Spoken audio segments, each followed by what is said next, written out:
I have 15 people interested, and I was expecting more for the online introduction. I'm assuming that everyone wants to come to the live meeting. I don't know. Anyway, I'm glad you both are here, and that's fine. The crowd size does not matter. I want to talk to you about this Passage to the Future program, and whenever you have a question, you can just jump right in, right? It's just the three of us, so don't feel shy about using a mic. So first, welcome to CalSTED Fullerton. I guess you are fresh transfers, and this is your first semester here on campus. And I want to first tell you a little bit about myself. My name is Volker Janssen, as you can see down there in that name, in that namespace. It's a German name. I grew up in Germany and spent the first 20 years of my life there.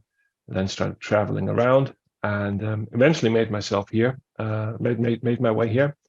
Came in 1999. So I've been here 24 years. Just got my citizenship in January. Very exciting. And I am teaching this program. I'm the director of this program, Passage to the Future, for some personal reasons that will become clear in a minute. I grew up thinking that I was going to be a journalist. That was my life mission, to be a journalist, a reporter, the way I saw them on TV when I watched the news in the evenings with my dad. And I did other work before. I worked for an engineering company briefly because it took me overseas. I worked at a hospital for a while. I worked some manual labor. I worked in a bakery. Did all sorts of things. And only went to college when I was 25 years old, after spending 3 years abroad. And then I worked for radio and got a Fulbright scholarship to come over to grad school to UC San Diego and started historical research and really fell in love with it and still thought that I was going to be a journalist. But then the internet happened in a big way, and it really destroyed radio, which was a good medium. And I reoriented myself and ended up becoming a history professor, which is what I am now. I'm a professor of history in the Department of History. I've been here since 2005. And I love my job, but it's not the only job I could have imagined in my life. There were many other things that I could have seen myself do. And when I teach history, I talk to students, and a lot of them want to be history teachers, but others don't really know what they want to do. They love history, but it's not really clear that they know how to translate that into a job. Now, Johnny, Eli, what are your majors? History. History. All right, very good. Eli? Mine's hello. Yes, hi. Okay, I didn't know if it was working. Mine's history, but I might get a minor in geography. Okay, so are you both in that field where you love history, but it's not necessarily clear that you know what to do with that in your career? Yeah, I don't know where I would go after school. I just know I really like history. Okay. So Johnny, same situation? I'm kind of set on the history teaching thing, but I wanted to get in this course to see what my options were, Okay. All right. So it's you perfectly present the two camps in our major, and this is really much also true for the college. In a lot of our disciplines, teaching seems the obvious choice, but there are a lot of other things we can do. And this is what Passage to the Future tries to do. It tries to help you find and identify other ways to put your major to good use. And we do this mostly by inducing you to do the kind of things on campus and in your college life that you should be doing anyway. Let me see what my next slide says here, whether this is still useful. Yes. So this is a program specific to this college only. And it's specific to this college because we are kind of in a unique situation. This is actually really true for history. When you go, just to illustrate this to you, when you go to a nursing program, you get a certification and you become a nurse. And when you go to the business college, at least the assumption is that then you are fit for business. It's not true, and students are regularly disappointed, but nonetheless, that's what they believe. You go to the engineering college, and you end up doing engineering, right? It's fairly obvious stuff. So no parent asks their children why they are, studying mechanical engineering, like where's the job there? It's pretty clear. As a history student, as a history major, you might have had to explain to your parents why you want to do this. And they might have asked, what do you want to do with this when you're done? Did that happen for you guys? I told my mother the teacher part first, so that would Mhm. make the history part easier. Okay. All right. Diplomatic. Eli? I think overall, my parents were pretty supportive of me wanting to be a history major of some kind. But Mhm. I told them like I don't know what I'll do, but I just know like they know I'm really passionate about history, so they're Okay. more on board with it. That's fantastic, right? It's good to have supportive parents who get it.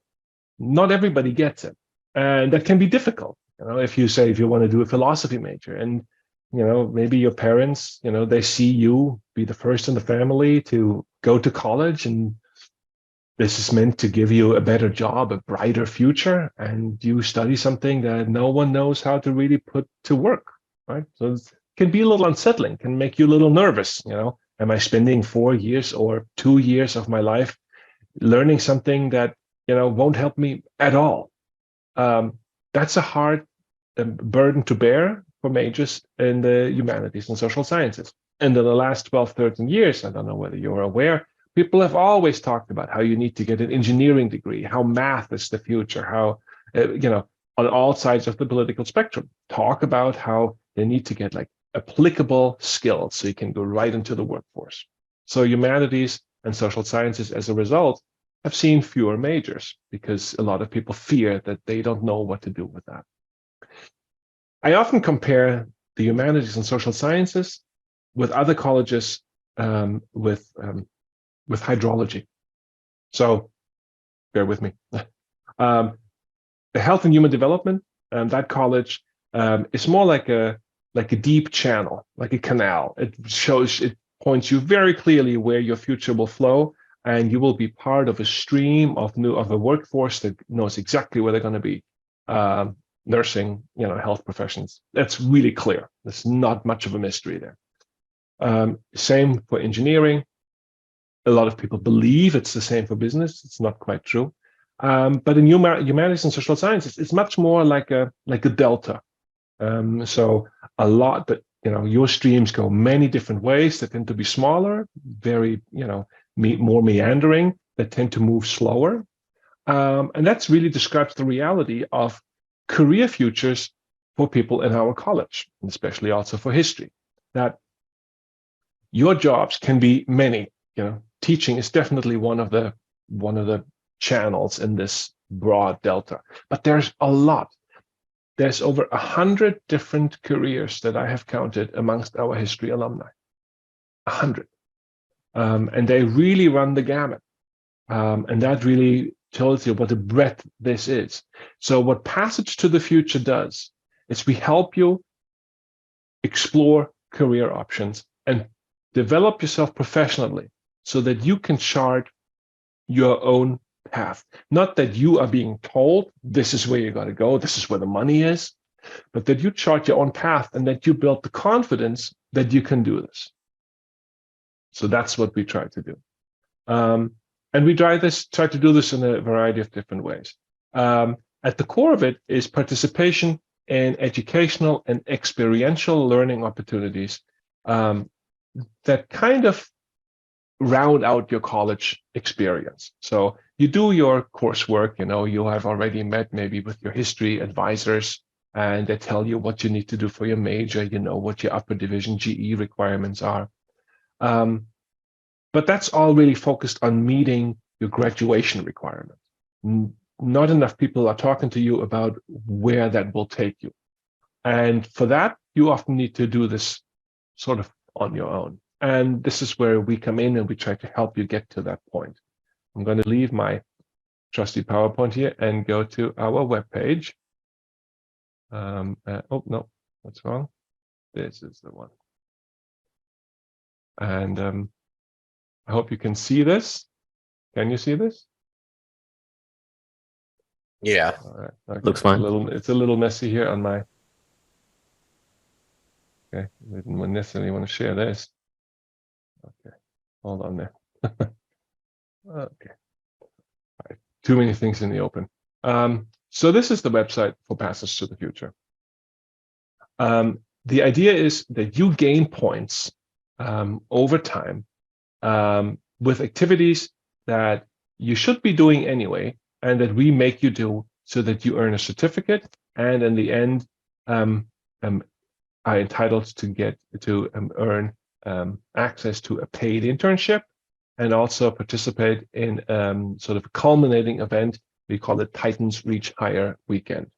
So one of the things that students can do is take in fall a 3-unit class that's called HSS 200, where I teach this course, where I talk a lot about finding your own career possibilities. Sort of you study your own interests and passions, and you learn about the paths of alumni. I built an alumni community for history of close to 200 people on LinkedIn.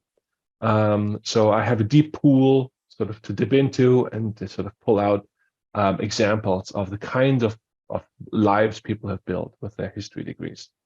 I want you to think about ways to engage in clubs. So you join a student club, you get a point. You lead a student club, you gain 3 points. That is one of the ways in which you can build your point score. You can identify an academic internship. History has some great ones. And you can also find your own academic internship, meaning you're earning credit. You don't get paid, but you earn credit for that internship. That's a good experience, and we give you points for that. You can expand your cultural awareness, for example, doing an ally training, and you gain points for that. You can build your professional LinkedIn profile and connect to Passage to the Future on LinkedIn. And we recognize this as one step towards professionalizing yourself. We give you a point for that.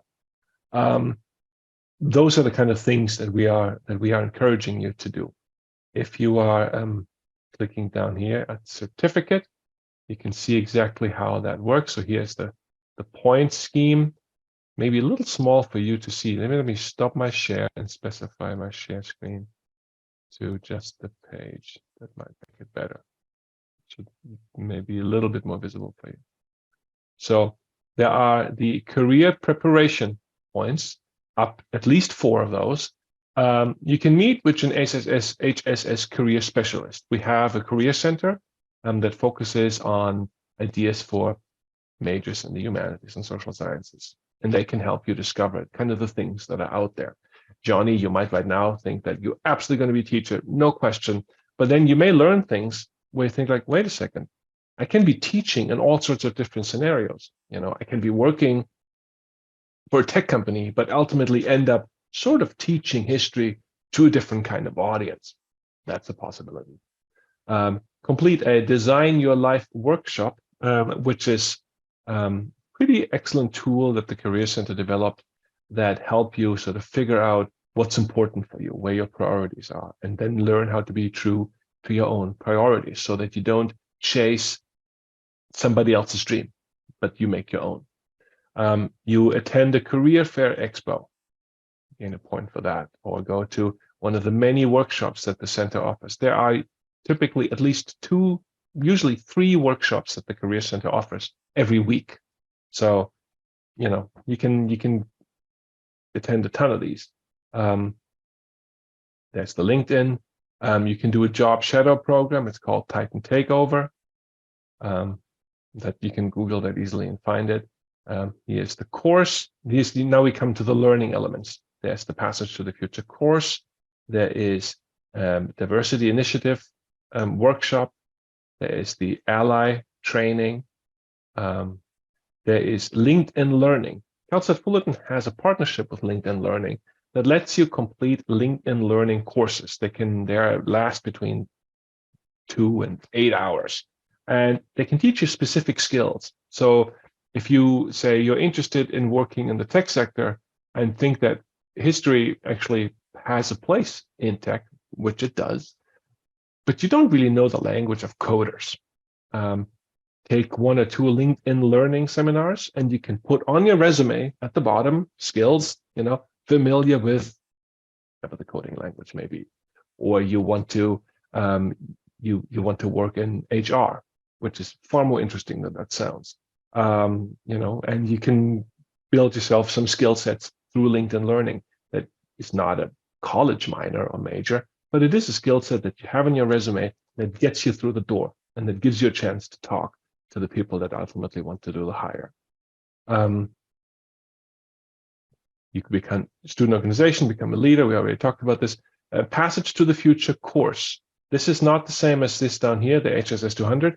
Passage to the Future courses are courses that we identify as being particularly valuable for applying or teaching you specific skills. And I'm going to go to that page in a second. You can see all the kinds of courses within history too that apply to your major, but also gain you points for this program. The internship is 4 points. If you participate in study abroad, or Cal State DC, or the Sacramento semester program, all of these are initiatives here at the college to give you a wide variety of experiences. I taught Cal State DC in DC for a semester. It's a game changer. If you do Cal State DC, it can absolutely build a career. You gain 4 points for that. And then at the end, you're participating in what we call the Titans Reach Higher weekend. That is often just a day where you meet alumni, recruiters, representatives of different businesses, and you learn about the job market. You do some practice, an interview practice, that kind of stuff. It's really useful and kind of important day that people usually appreciate. This year, actually, we have a special grant, and we are taking students for a two-night stay in San Diego at the Bahia Resort Hotel, and having our meetings at UCSD. So if we have grant money, we try to make it something big, something special. Let me show you a little bit more here. The courses that we consider Passage to the Future skill courses are these. So there's many. And if you're looking for history, if you are picking any of these courses for your history elective, you get points for that.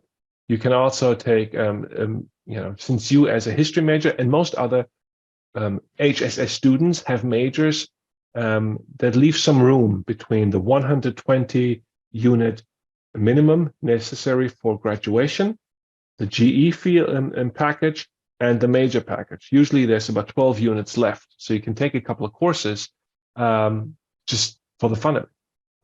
You can take a course, say, in technical writing. You can do moot court, which is great practice for legal work. You can do leadership in public service, or let's see, something else here, museum science. That's particularly a good fit with history. Let's see what else here. Starting and managing a professional small business. Historians form and start their own businesses, and so do our students.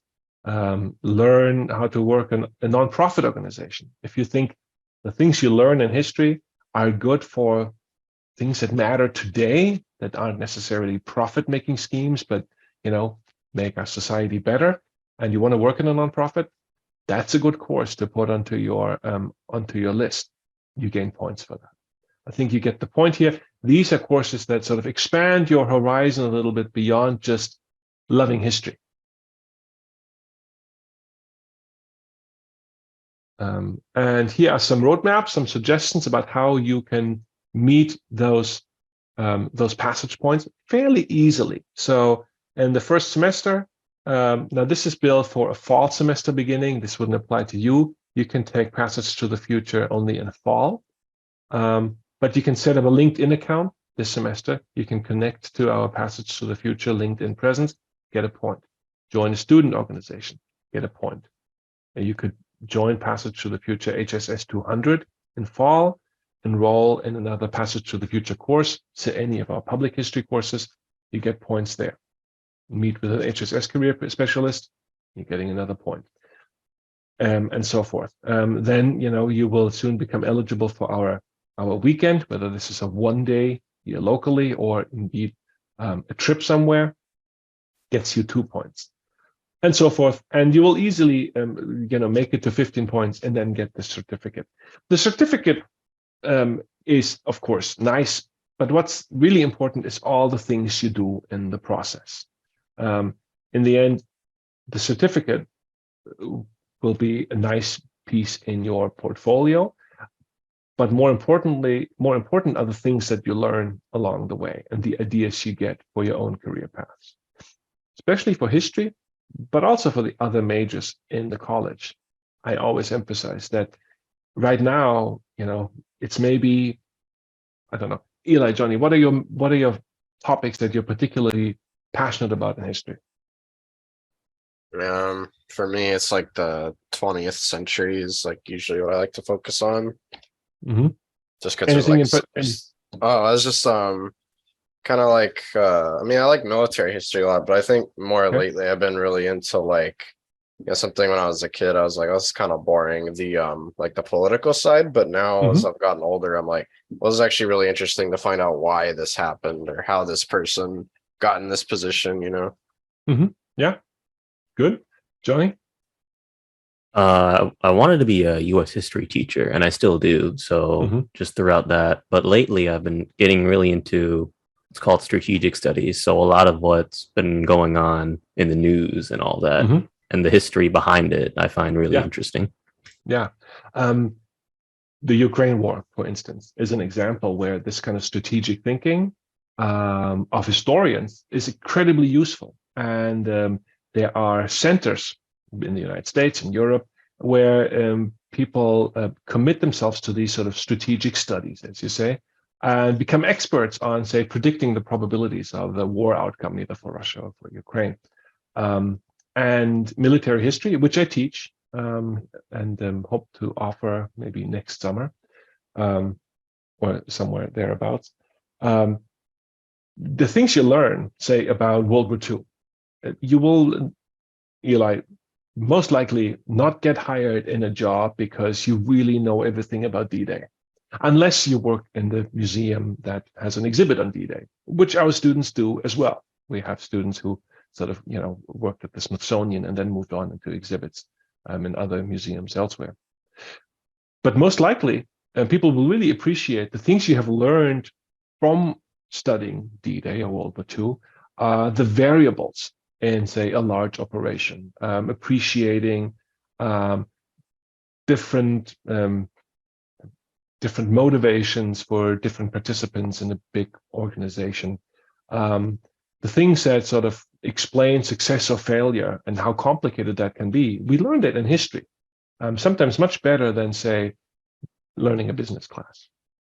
So the ways in which you learn about, say, the complexity of a military operation from D-Day is something that you can apply to the complexity of other organizational targets elsewhere. So what we learn in our subjects, we love our subjects in HSS. In history, you guys just described it, but also in sociology and philosophy, we love our subjects. But what we do with them, there we learn a way to think, we learn a method, a methodology. And that's what makes us sort of lifetime productive thinkers and members of organizations, businesses, schools, whatever. We are not learning a particular skill to get the right job right after graduation. But over time, our thinking skills, our analytical skills, make us far superior. I just spoke to a student of mine who graduated about 6 years ago. He really wanted to go into teaching in community college and couldn't get a place because that teaching market is quite impacted. And then he was sort of down and picked up a job to make some money with in a sales position. And then moved and found a different sales position, and now he sells a software for large clients, like business clients, that handles HR and tax issues. And well, this sounds probably not at all like the kind of dream job that you're looking for, right? You don't want to be in sales, but he says actually his work is absolutely wonderful, and he talks to people, and he makes far more money than I do. Is half my age, makes more money than our dean. So it's really quite successful, and he loves his work, and he actually finds incredible meaning in what he does, and he is better than a lot of his peers because of the way he thinks about subjects and topics and questions and challenges. And mostly he credits this to studying history. So it's the method that he carried elsewhere. And those examples are a dime a dozen. This is not to say that as a history major, you can end up working in a museum, as a teacher, in an archive, at a library, doing public history for companies. One of my students works for Wells Fargo and creates histories of their wealthy account holders. So all those jobs are there too. But the breadth of things that you can do with the methodology of thinking that you have developed in your major, that's what's remarkable about the stuff we do. And that's what I want you to sort of explore and deepen your understanding of through this Passage to the Future program. So I am going to stop my share here and go back to my PowerPoint to see what else I have to share with you. I think most of the information here repeats itself. So again, when you have earned 10 points, you are eligible for a Passage Fellowship or a paid internship, meaning we connect you to an internship where you actually make money as well. You get your certificate at 15. You have to complete your Titans Reach Higher weekend. And there is our website for the courses. Here's the website for the roadmaps. And I can put this PowerPoint into the chat so you can look at this later. Right now, you are just interested students. So I'm just talking to you about this. If you want to be in this program, you need to send me an email, and then I will hook you up with our Canvas page. It's much a Canvas page like your course pages are. And so you have another course there that says Passage to the Future. And whenever you complete something where you can earn a point, you provide evidence, a selfie from a career event or an email exchange that shows your club membership, and you submit that there. There's lots of videos on that Canvas page. If you want, I can share that with you in a second, where you can see how to submit your material for points. And these are some things that you can already start doing this semester. I think that's it. So for now, I think I've said everything I have to say, and I want to see whether you have any questions. I think I'm good. You all good?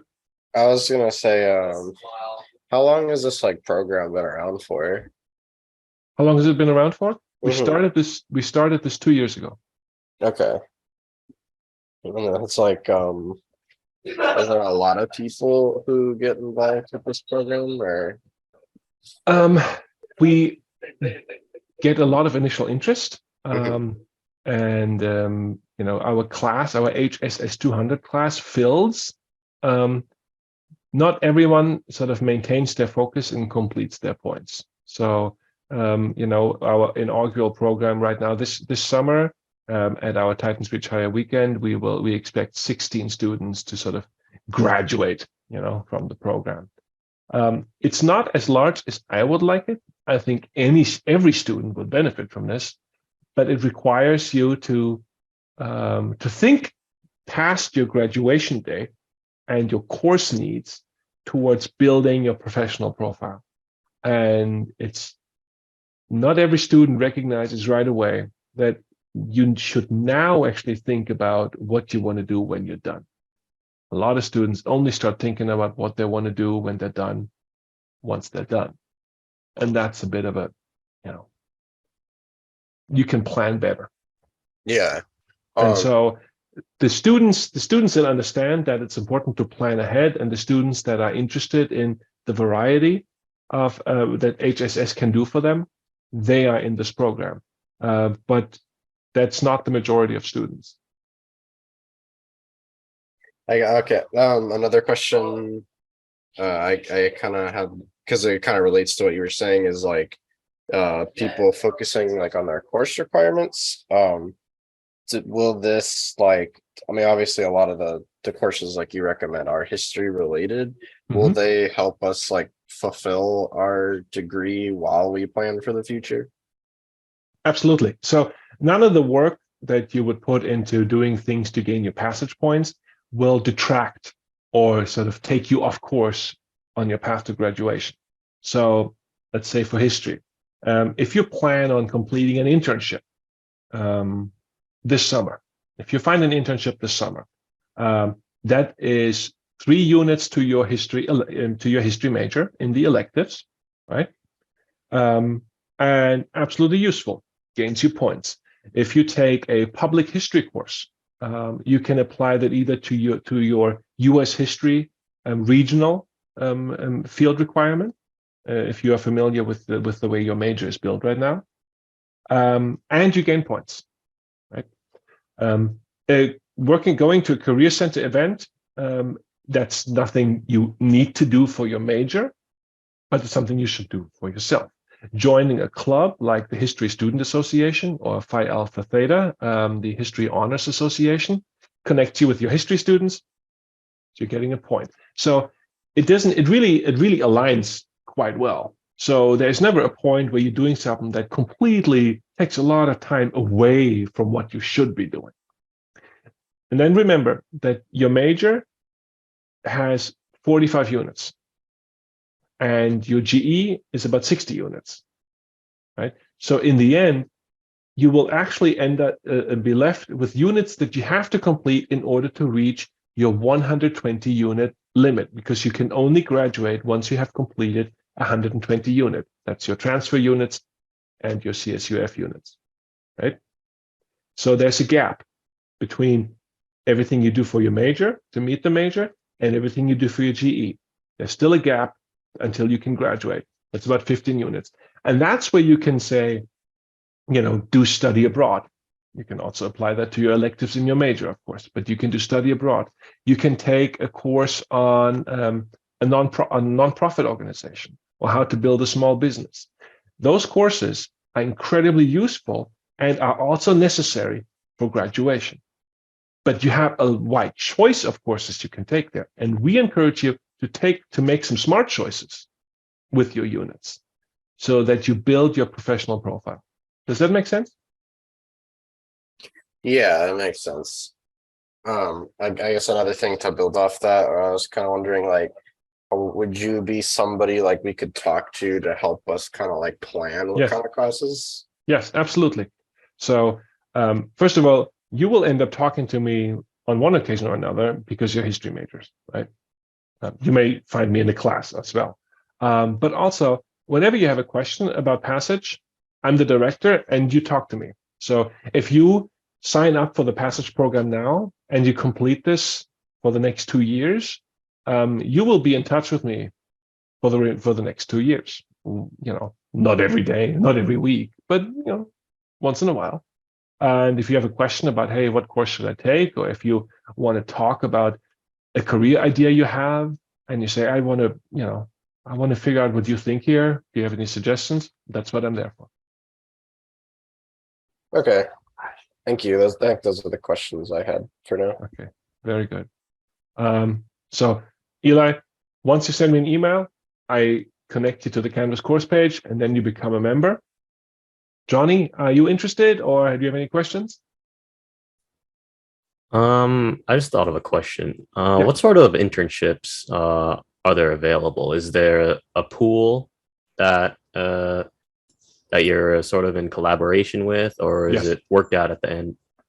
Yes. So, and I'm saying this because this recording will go to other Passage to the future applicants. Every department, every program in the college has an internship coordinator, And usually the department chair or your department advisor knows who that is if you can't find out any other way. I can tell you that in history, the internship coordinator is Professor Maget Mikhail.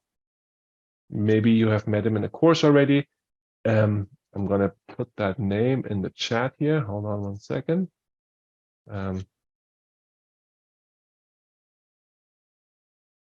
also going to put his email in there, okay? He has a list of internship sites that we have worked with in the past. There's about 45, 46 there. They range from museums and archives to, say, local government, state or house representative, field offices here, locally. That's popular stuff to do. Some local government internships. We also have some social media internship opportunities and some publisher internship opportunities. And you can also always find your own internship. So if you are somewhere, there's a local museum, and I think it's actually kind of interesting, or a local regional park, and you want to, become a tour guide and learn giving tours in an internship, and you would like to do that there locally, and they say, yeah, we are willing to work with you. You can establish your own internship site. It's not as hard as it sounds. So we have an established list, but we are always super happy if you have your own idea, and we'll help you make that happen. Okay, thank you. Okay, if that's all the questions you have, then I hope I hear again from you guys and can sign you up for this. Again, the point is not that you do extra work. It's that you make some good choices in the next 2 years and do the work that you need to do anyway in a way that helps you build a professional profile. And you walk out of here not in a state of panic thinking, oh God, what am I going to do now?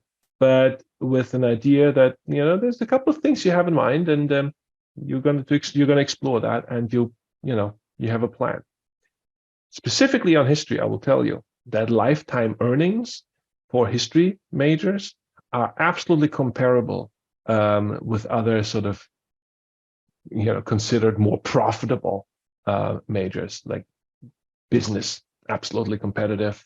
Some of the engineering degrees too.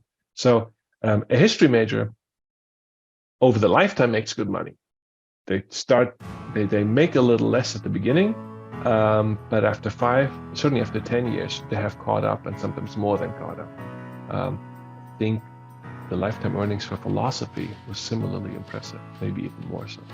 So that is sort of good evidence that tells you that, what you have done, pick a humanity as a major, was a good choice. It's a long-term investment that will actually really sort of pay off for you in unexpected ways.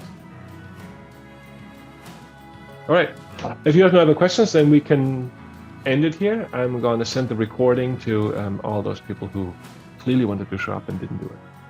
All right, so maybe I'll see you in the class, or I'll see you in the passage. All right? All right, thank you very much. Bye. Bye-bye.